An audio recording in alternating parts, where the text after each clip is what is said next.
Hello students, class 11th में एक बार फिर से मैं हेमंत दत्तात्रेय आपका हार्दिक स्वागत करता हूं। बायोलॉजी के स्टूडेंट्स के लिए ये वीडियोस बनाए जा रहे हैं। जैसा कि आप जानते हो, रोज़ एक नया टॉपिक हम लेकर चलते हैं और डेमो क्लासेस चल रही हैं। तो आज का अपना जो टॉपिक है वो होगा स्किन एंड देयर डेरिवेटिव्स, त्वचा एवं उसके व्युत्पन्न। त्वचा क्या होती है, कहाँ होती है, कैसी होती है, जानते हो आप लोग, लेकिन उसके बारे में कुछ विशेष बातें हम बताएंगे और उसके व्युत्पन्न क्या होते हैं। ये आपको दो वीडियोस में मैं कवर करूंगा। एक वीडियो में मैं त्वचा के बारे में बताऊंगा और दूसरे वीडियो में मैं उसके व्युत्पन्नों के बारे में आपको बताऊंगा। तो आज का अपना जो टॉपिक है वो स्किन होगा कि स्किन क्या होती है, कैसी होती है। देखिए, जिसमें हम त्वचा को, एक सिस्टम होता है हमारे शरीर में, आपने खूब सुना है, डाइजेस्टिव सिस्टम होता है, सर्कुलेटरी सिस्टम होता है, रेस्पिरेटरी सिस्टम होता है, रिप्रोडक्टिव सिस्टम होता है। There are many so systems are find in human body, और उनमें एक सिस्टम होता है जिसका नाम होता है अध्यावरणी तंत्र। तो इनका अध्ययन जिसमें करते हैं उसका नाम है अध्यावरणी तंत्र, और इंग्लिश में बोलते हैं इंटेग्यूमेंट्री सिस्टम, अर्थात त्वचा एवं त्वचा के व्युत्पन्नों को हम जिस सिस्टम में ले जाते हैं, हम जिस तंत्र में अध्ययन करते हैं, उसे बोलते हैं अध्यावरण तंत्र या अध्यावरणी तंत्र। नाम से पता चल रहा है, अध्यावरण यानी आवरण, घेरना, और घेरता कौन है? त्वचा। यानी हमारे पूरे शरीर को जो ऑर्गन घेर कर रखता है उसे बोलते हैं त्वचा या स्किन। और बता दूं मैं आपको कि शरीर का सबसे बड़ा अंग ये होता है, शरीर का सबसे बड़ा अंग होता है, द बिगेस्ट ऑर्गन होता है स्किन, सबसे बड़ा अंग। तो शरीर का सबसे बड़ा अंग त्वचा है, और त्वचा और उसके व्युत्पन्नों को जिस सिस्टम में स्टडी करते हैं उसे बोलते हैं इंटेग्यूमेंट्री सिस्टम या अध्यावरणी तंत्र। तो हम सबसे पहले आज आपको त्वचा के बारे में बताएंगे कि त्वचा कैसी होती है, कैसी दिखती है, उसकी काटने पर हमको क्या दिखाई देता है। तो स्टार्ट करते हैं हम स्ट्रक्चर ऑफ स्किन, यानी कि त्वचा की संरचना के बारे में। तो हम बात करते हैं त्वचा की संरचना या स्ट्रक्चर के बारे में। देखिए, त्वचा की संरचना को अगर अध्ययन करना हो तो हमारी त्वचा है, इसका हमें काटना पड़ेगा, सेक्शन काटना पड़ेगा। और सेक्शन कैसे काटते हैं? बहुत बारीक चिप्स काटते हैं ना आलू की, ऐसे हम सेक्शन काटते हैं बहुत बारीक। तो बहुत बारीक सेक्शन काटते हैं और इलेक्ट्रॉन माइक्रोस्कोप में स्टडी करते हैं तो हमें त्वचा की दो लेयर्स दिखाई देती हैं। कौन कौन सी दो लेयर्स होती हैं? एक लेयर का नाम होता है अधिचर्म, अधिचर्म यानी कि एपिडर्मिस, और दूसरी लेयर का नाम होता है चर्म यानी कि डर्मिस। दो लेयर्स हमको दिखाई देंगी। कौन कौन सी? अधिचर्म और चर्म। चर्म चमड़ी जो अंदर होती है, अधिचर्म ऊपर होती है। तो अधिचर्म ऊपर है, अधि माने ऊपर, चर्म के ऊपर, चर्म नीचे होती है, दोनों होती है। तो इसकी काटने पर त्वचा के हमको दो स्ट्रक्चर दिखाई देते हैं। अब देखिए, बहुत इंपॉर्टेंट बात, अधिचर्म में भी 5 लेयर्स होती हैं। There are 5 layers are find in epidermis. 5 परतें होती हैं इसके अंदर, और डर्मिस में भी 2 परतें पाई जाती हैं। There are 2 layers find in dermis और चर्म। कौन कौन सी होती हैं, एक एक करके स्टडी करते हैं, जरा देखते हैं। यहां पर मैं आपको स्ट्रक्चर बना रहा हूं। आज हम सिर्फ इसी के बारे में चर्चा स्टडी करेंगे, त्वचा की संरचना के बारे में। देखिए इधर, ये मैंने 2 हिस्से बना दिए त्वचा की काट के। निचला वाला हिस्सा डर्मिस, जैसा कि आपको बोल रहा हूं, दिस इज कॉल्ड डर्मिस। ये डर्मिस है, और डर्मिस का मतलब होता है चर्म। और ये हिस्सा जो होता है वो क्या है? एपिडर्मिस है। एपिडर्मिस है, जिसका मीनिंग हिंदी में होता है अधिचर्म। अधिचर्म ऊपर है और चर्म नीचे है, ठीक है। अब कौन कौन से हिस्से होते हैं? मैंने बोला अधिचर्म की 5 परतें होती हैं। तो सबसे निचली परत जो अधिचर्म की है उसका नाम होता है, पहली परत है ये सेकंड लेयर हो गई आपकी, ये थर्ड लेयर हो गई आपकी, ये फोर्थ लेयर हो गई आपकी, और ये फिफ्थ लेयर हो गई। पहली परत है जो स्तंभ आकृति की कोशिकाओं से निर्मित होती है। पहली परत जो स्तंभ आकृति की कोशिकाओं से निर्मित होती है, आपको दिखाई दे रहा है, इसे बोलते हैं हिंदी में अंकुरण स्तर। क्या बोलते हैं? अंकुरण स्तर। नाम से पता चला अंकुरित करने वाला, जर्मिनेट। और बायोलॉजिकल लैंग्वेज में इसको बोलते हैं स्ट्रेटम। स्ट्रेटम को एसटी लिखते हैं, एसटी बस, स्ट्रेटम। और जर्मिनेटम, जर्मिनेटम कोई मुश्किल नहीं है। आपको लगता है मुश्किल शब्द है बायोलॉजी के, नहीं है, क्योंकि आप नाम से पता चला वो जर्मिनेटम यानी जर्मिनेट करने वाला, और जर्मिनेट माने अंकुरित होने वाला। और जो अंकुरित हो जाए वो 1 का 2, 2 का 4, 4 का 8 कर देगा ना, कोशिकाओं की संख्या को बढ़ा देगा। तो यहां की कोशिकाएं क्या करती हैं? डिवीजन करती हैं, विभाजन करती हैं, और विभाजित होते होते, अंकुरित होते होते ऊपर की ओर खिसकती हैं, और खिसकते खिसकते खिसकते खिसकते यहां से बाहर निकल जाती हैं। और बाहर निकल जाती है ना, इसीलिए हमारा जो त्वचा होती है वो मैल के रूप में गिरती है। जो हम हाथ मसलते हैं वो मैल के रूप में गिरता है। वो सबसे ऊपरी परत होती है, जिसकी चर्चा भी बताएंगे आपको। तो सबसे निचला स्तर, सबसे इंपॉर्टेंट स्तर जो विभाजन करता है, अंकुरित होता है, उसे बोलते हैं स्ट्रेटम जर्मिनेटम, अंकुरण स्तर, जिसकी कोशिकाएं स्तंभाकार होती हैं और लगातार विभाजन करती हैं। विभाजन के लिए इनको क्या चाहिए? पोषण। और पोषण कहां से मिलता है इनको? डर्मिस से मिलता है। नीचे से रक्त वाहिनियां आती हैं, ब्लड वेसल्स, जो इनको पोषण देती हैं। ठीक है। दूसरा स्तर जो इसके ऊपर होता है, उसमें इस प्रकार की बहुभुजीय सेल्स मिलेंगी ऐसे, और ये नुकीली कोशिकाएं जो आपको दिखाई दे रही हैं, बहुभुजीय सेल्स, ये इनके किनारे कैसे नुकीले दिख रहे हैं आपको? नुकीले यानी शूल की तरह हैं। शूल माने कांटा, और शूल की इंग्लिश होती है स्पाइन। अरे होती नहीं होती स्पाइन, स्पाइन माने कांटा, इसीलिए इसका नाम क्या हो गया? शूल स्तर। और इंग्लिश में क्या हो गया बायोलॉजी में? स्पाइनोसम। अरे भाई, इसको किनारे इसके कैसे हैं? नुकीले हैं। तो नुकीले हैं, तो इस स्तर का नाम क्या हो गया? शूल स्तर। क्या हो गया बोलो? शूल स्तर, कांटेनुमा। और शूल को इंग्लिश में क्या बोलते हैं? स्पाइन। तो क्या हो गया यहां पर? Stratum spinosum, spine, spinosum. अब इसके ऊपर की जो परत होती है उसमें कण मिलेंगे, कण, कण। तो इसको बोलते हैं कण स्तर, यानी स्ट्रेटम, और कणों को क्या बोलते हैं अपन? ग्रेन्यूल्स। तो क्या बोल दिया? ग्रेन्यूलोसम। बहुत आसान है। जर्मिनेट अंकुरण, स्पाइन कंटक कांटे शूल, ग्रेन्यूल्स माने कण। तो यहां पर कण मिलेंगे, और ये कण किसके होंगे भैया जी? प्रोटीन के होंगे। और प्रोटीन क्या करती है? पोषण देने का काम करती है। क्या करती है? पोषण।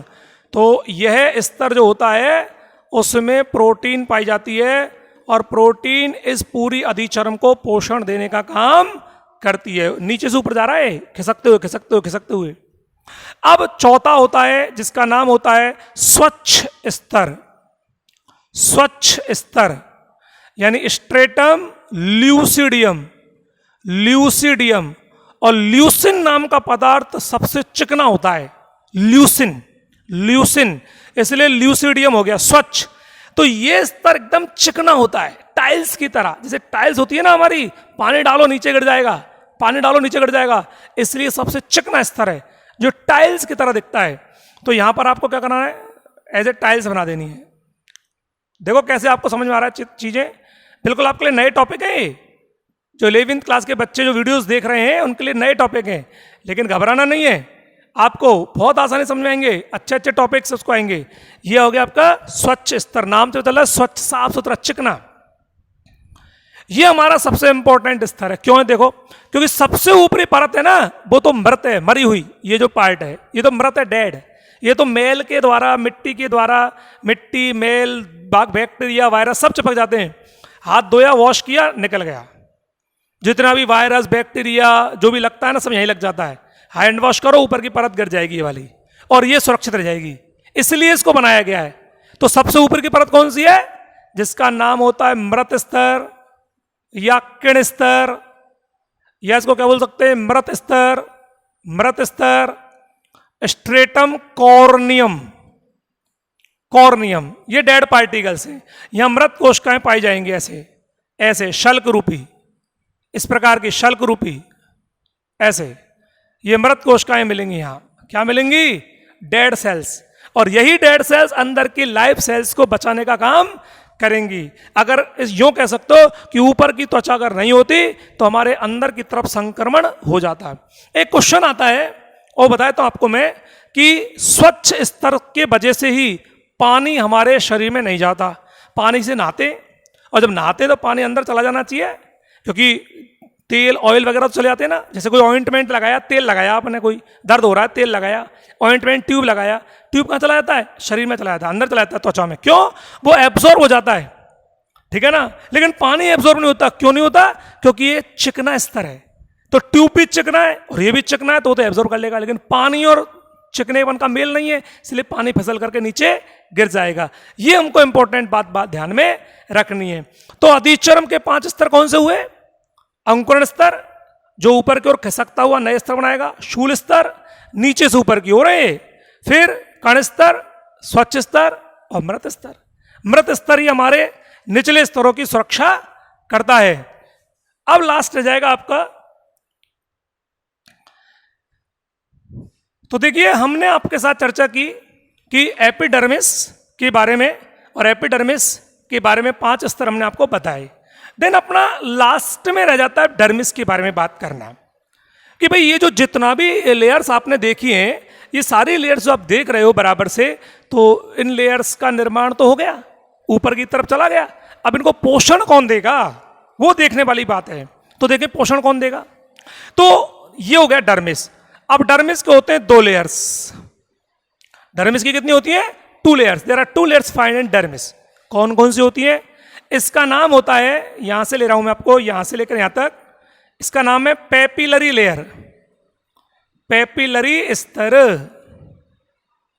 और दूसरा होता है ये जाली का स्तर, यानी रेटिकुलेट स्तर। रेटिकुलेट लेयर, जाली का स्तर और पेपिलरी स्तर। ये दोनों बड़े इंपॉर्टेंट हैं। क्यों? आपने देखा होगा रोम, हेयर्स त्वचा में पाए जाते हैं, हेयर्स यानी रोम। और वो हेयर्स ये रहे, देखो यहां से चला है हेयर्स।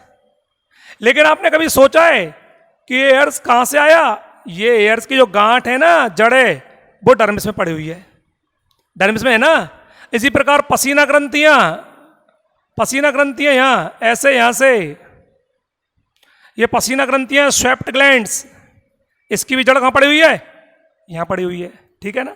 तो ये हो गई आपकी हेयर्स, और ये हो गई आपकी स्वेप्ट ग्लैंड्स।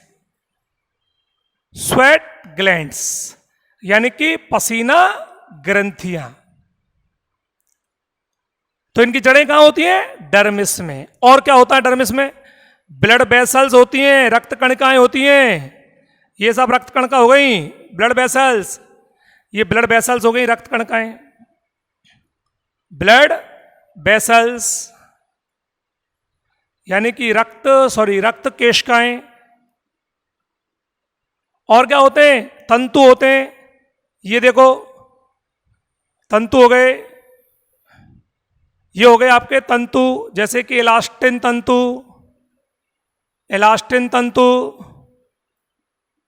कोलेजन तंतु, ये हो गए। और क्या होती है? नर्व्स होती हैं, नर्व तंत्रिकाएं, पेशियां होती हैं। तो ये हो गई नर्व्स, ये हो गई मसल्स। कुल मिलाकर के बात यह है कि रक्त वाहिनियां भी यहीं मिलेंगी, मांसपेशियां मसल्स भी यहीं मिलेंगी, खिंचाव करती हैं। नर्व्स यानी तंत्रिकाएं भी यहीं मिलेंगी जो हमको ठंडा गर्म का एहसास कराती हैं। तंतु भी यहीं मिलेंगे, कोलेजन जो लचीलापन देंगे, जो कठोरता देंगे, कोलेजन कठोरता देंगे, इलास्टिन लचीलापन देंगे। तो ये सब मिलकर के डर्मिस बनाती हैं और इसी डर्मिस में आधार होता है, बेस होता है।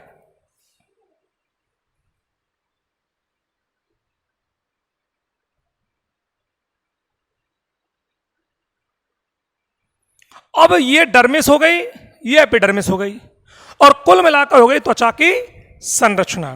अब ये सब चीज हमारे सबसे अंदर की तरफ एक परत होती है जिसका नाम है बसा की परत, और इस बसा की परत पर ये टिकी रहती हैं। अगर ये बसा की परत नहीं होगी ना तो ये सारी की सारी परतें ढीली पड़ करके अंदर घुस जाएंगी। इस बसा की परत पर बसा परत या बसा स्तर या एडिपोज लेयर पर ये टिकी रहती हैं। तो इस तरह से हमने आपको आज जो टॉपिक बताया वो त्वचा की संरचना के बारे में था, जिसमें एक बार पुनः आप 1 मिनट के लिए रिवाइज कर लेते हैं कि त्वचा की संरचना में 2 लेयर्स, एपिडर्मिस यानी अधिचर्म और डर्मिस यानी चर्म होती है। एपिडर्मिस के 5 स्तर, वेरी फर्स्ट अंकुरण स्तर, सेकंड वन इज कण स्तर, सेकंड वन इज शूल स्तर, थर्ड वन इज कण स्तर, 4th स्वच्छ स्तर और 5 किण स्तर। ये एक्टिव है, जर्मिनेटिंग है, ऊपर के लेयर्स बनाता है, जर्मिनेट करता है, अंकुरण करता है, ये इसको सहारा देता है, सुरक्षा देता है। यहाँ पर प्रोटीन होती है, पोषण देती है। स्वच्छ स्तर चिकना होता है, पानी को अंदर जाने से रोकता है। मृत स्तर बैक्टीरिया, वायरस, फंगस, धूल, धुआं आदि से सुरक्षा करता है। सारा का सारा पोषण और कंट्रोलिंग डर्मिस से होती है, जहाँ रक्त वाहिनियाँ हैं, तंत्रिकाएं हैं, मसल्स हैं, इलास्टिन कोलेजन तंतु हैं, ये डर्मिस में होता है और ये सब टिका रहता है बसा स्तर के ऊपर से। तो दोस्तों, हमने आपके साथ एक टॉपिक शेयर किया, उम्मीद है आपको जरूर समझ में आया होगा। नेक्स्ट वीडियोस में हम आपको इसके व्युत्पन्नों के बारे में बताएंगे, जैसे कि रोम और ग्रंथियों के बारे में। थैंक्स, धन्यवाद।